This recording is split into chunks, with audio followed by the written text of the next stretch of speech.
개별 기업만 투자를 한다고 하면 이제 기업별로 배당 주기가 불규칙하기 때문에 노후 생활비를 사용할 때 많이 어려움이 따르게 됩니다. 배당주로 이루어진 ETF로 포트폴리오를 대부분 구성하는 거에 안정적이라고 생각을 합니다. 콜옵션을 활용하는 ETF에 투자를 해서 비과세 효과를 누리면서 투자를 하신다면 훨씬 더 좋은 성과를 얻을 수 있거든요.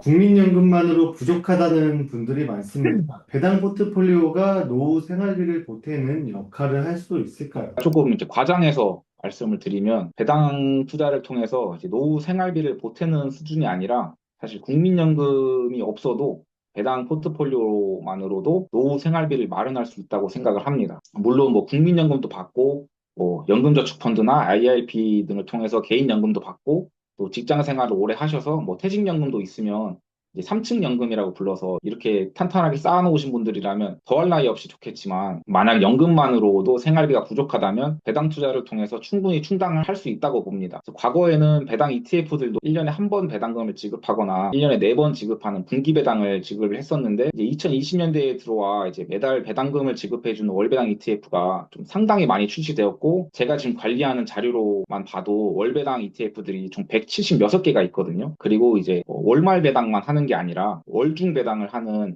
월배당 ETF들도 많아서 이제 두 개를 적절히 섞어서 투자를 하신다면 이제 한 달에 2번 배당금을 받을 수 있어서 이제 충분히 노후 생활비를 마련해 나갈 수 있다고 생각을 합니다. 네, 대부분 목표를 월 100만 원 배당을 목표로 잡으시는 분들이 많은데요. 처음부터 목표 금액을 잡고 들어가는 게 좋을까요? 아니면 가진 돈, 시대에 맞게 시작하는 게 좋을까요? 앞에서도 말씀드렸지만 제가 처음에 배당 투자를 시작했을 때 이제 핸드폰 요금을 충당하는 것을 목표로 설정하고 투자를 했었습니다. 그래서 뭐 질문 주신 대로 월 100만 원의 배당금을 목표로 설정하고 투자를 시작하는 것도 상당히 좋습니다. 근데 월 100만 원이라고 하면 연간으로 따지면 1200만 원이 되고 단순하게 세금을 고려하지 않고 뭐 배당 수익률 5%라고 가정을 한다면 원금이 2억 4천만 원이 필요하게 됩니다. 그래서 뭐 직장인들 월급이나 뭐 사업소득으로 한 번에 2억 4천만 원을 투자하기에는 사실 현실적으로 좀 많이 어렵다고 생각을 합니다. 그래서 처음에는 목표 배당금을 뭐월 10만 원, 뭐 20만 원과 같이 이제 낮게 설정을 하고 투자를 진행하시다가 이제 배당 투자가 뭐내 투자 성향과 좀 맞다 싶으시면 천천히 투자 금액을 늘려나가거나 이제 좀 배당 투자가 안정적이라고 판단이 된다면 이제 가지고 있는 자산을 추가적으로 투입해서 배당 투자를 진행하는 것이 심리적으로나 수익률적으로나 안정적으로 시작을 할 수 있을 거라고 생각을 합니다. 한국 배당 포트폴리오를 만든다면 개별 배당주와 배당 ETF는 어떻게 나눠 담는 게 좋을까요? 주식 투자를 하신 분들이 뭐 책 같은 걸 읽어보면은 계란을 한 바구니에 담지 마라라는 이제 말씀을 들어보셨을 겁니다. 근데 계란을 한 바구니에 담지 말라는 것은 결국 분산 투자를 하라는 것인데 결국에 제가 생각하기에는 일단 바구니가 튼튼해야 이제 계란을 나눠 담든 한 번에 담든 저는 이렇게 생각을 하거든요. 그래서 현실적으로 배당 투자도 개별 기업도 담고 배당 ETF도 담고 이렇게 분산을 하는 게 좋겠지만 만약에 이제 개별 기업만 투자를 한다고 하면 이제 기업별로 어떤 기업은 1년에 한 번 지급하고 뭐 1년에 2번 지급하고 1년에 4번 지급하는 등 이렇게 배당 주기가 조금 불규칙하기 때문에 현실적으로 노후 생활비를 사용할 때 이제 자금 관리에 많이 어려움이 따르게 됩니다.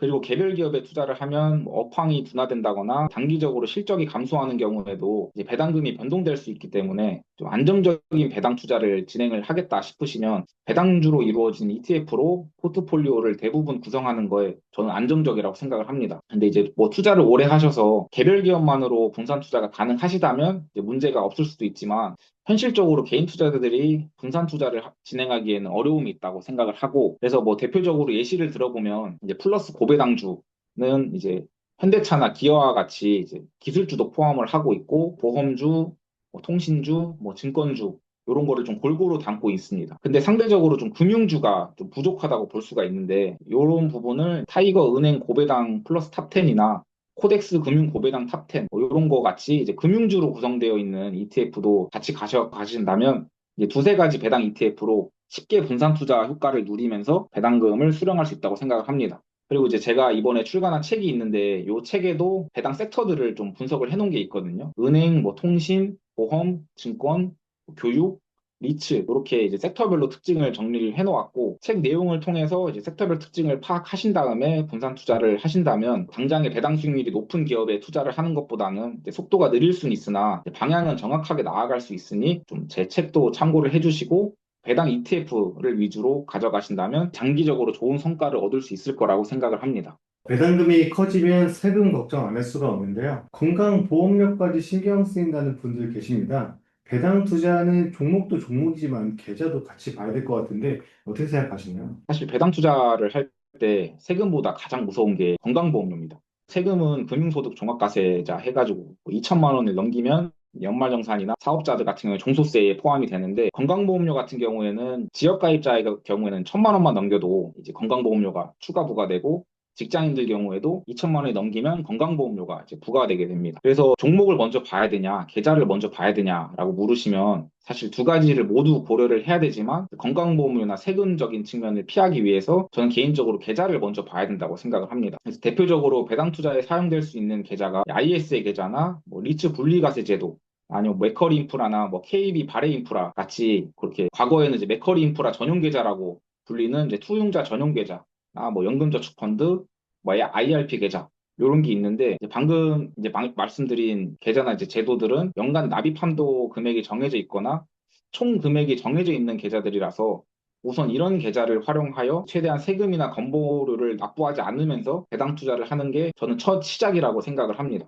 그리고 이제 어느 정도 자산이 쌓이거나 한도를 모두 채웠을 경우에는 세금이나 건강보험료를 피할 수 있는 방법이 많지 않기 때문에 이제 최근에 나온 커버드 콜 ETF들을 보면 코스피 200 콜옵션을 활용하는 커버드 콜 ETF나 타임폴리에서 나오는 이제 액티브 전략을 사용하는 ETF 투자를 해서 이제 일반 계좌에서도 비과세 효과를 누리면서 투자를 하신다면 훨씬 더 좋은 성과를 얻을 수 있거든요. 그래서 개인적으로는 이제 종목보다는 계좌별 특징과 절세 효과 등을 좀 확인하시고 처음부터 계좌 세팅을 제대로 하신 다음에 종목을 골라서 투자를 하는 게 장기적으로 좋은 성과를 볼 수 있다고 생각합니다. 그리고 근데 이제 최근에는 배당소득 분리과세 제도나 자본준비금을 감액하여 비과세 배당을 하는 기업들이 많아지고 있어서 종목들도 꼼꼼히 확인하셔가지고 만약에 비과세 배당을 하는 기업 뭐 예를 들어서 대신증권 같은 경우에는 2029년까지 비과세 배당을 하겠다고 공시를 했기 때문에 대신증권회 같은 경우에는 뭐 일반 계좌에서도 투자를 해도 세금이 발생하지 않아서 이렇게 종목도 같이 분석을 해서 투자를 하는 게 좋다고 생각합니다. 처음 배당 포트폴리오 만들 때 제일 먼저 해야 할 일이 있다면 뭐가 있을까요? 너무 원론적인 얘기가 될 수 있는데 왜 배당 투자를 하려고 하는지 목표를 설정하는 것부터 시작하는 게 좋다고 생각을 합니다.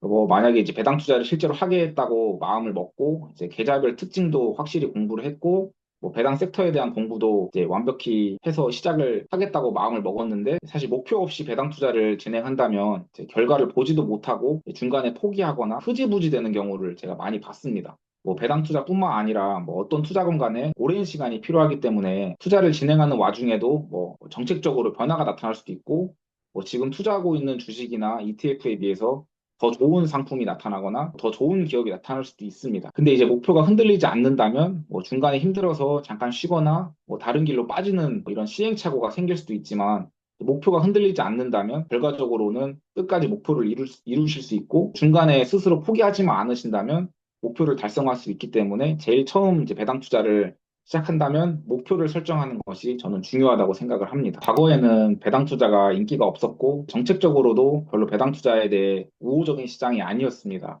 그래서 과거부터 배당 투자를 하신 분들은 그냥 무지성으로 계속 사모으면 된다고 말씀을 하시거나 시간이 많이 필요한 투자이기 때문에 신중하게 선택을 해야 된다.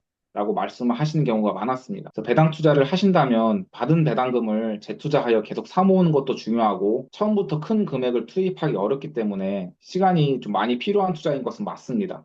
하지만 최근에는 이제 정책적으로도 우호적인 환경이 만들어지고 있고 기업들도 자발적으로 주주환원에 대한 의지를 보이는 경우가 많아지고 있습니다. 배당 투자는 어떻게 설계를 하느냐에 따라 목표까지의 시간을 단축시킬 수 있고 남들보다 적은 금액으로도 세금과 건강보험료 등을 피하면서 빠르게 경제적 자유에 다설 수 있는 투자 방법이라고 생각을 합니다. 그래서 저는 배당 투자를 기다림의 미학이 아니라 설계의 결과라고 사람들에게 말을 하고 다닙니다. 제가 오랜 기간 배당주를 다루는 블로그와 유튜브를 운영하면서 분석한 내용과 실제 배당 투자 경험을 토대로 집필한 나는 국내 배당 투자로 빚을 다 갚았다가 이번에 출간이 되었습니다. 현재 배당 투자를 진행하고 계시거나 앞으로 진행 예정인 투자자들의 시간을 단축시켜드리기 위해 집필을 했으니 많은 관심 부탁드리겠습니다. 그리고 마지막으로 배당 투자를 하신다면 오랜 시간이 걸리겠지만 끝까지 포기하지 않으신다면 분명히 남들보다 빠른 은퇴가 가능하시다고 생각을 하고 좀 안정적인 노후를 맞이할 수 있다고 생각을 하니까 끝까지 포기하지 않고 힘내셨으면 좋겠습니다. 그래서 뭐 추가적으로 혹시나 뭐 배당 투자에 대해서 궁금한 내용이 있으시다면 제가 운영하고 있는 이제 배당의 민족 유튜브 채널을 통해서 제가 운영하는 따로 단톡방도 있고 네이버 카페도 있으니까 편하게 찾아와서 많이 물어봐 주시면 감사할 것 같습니다.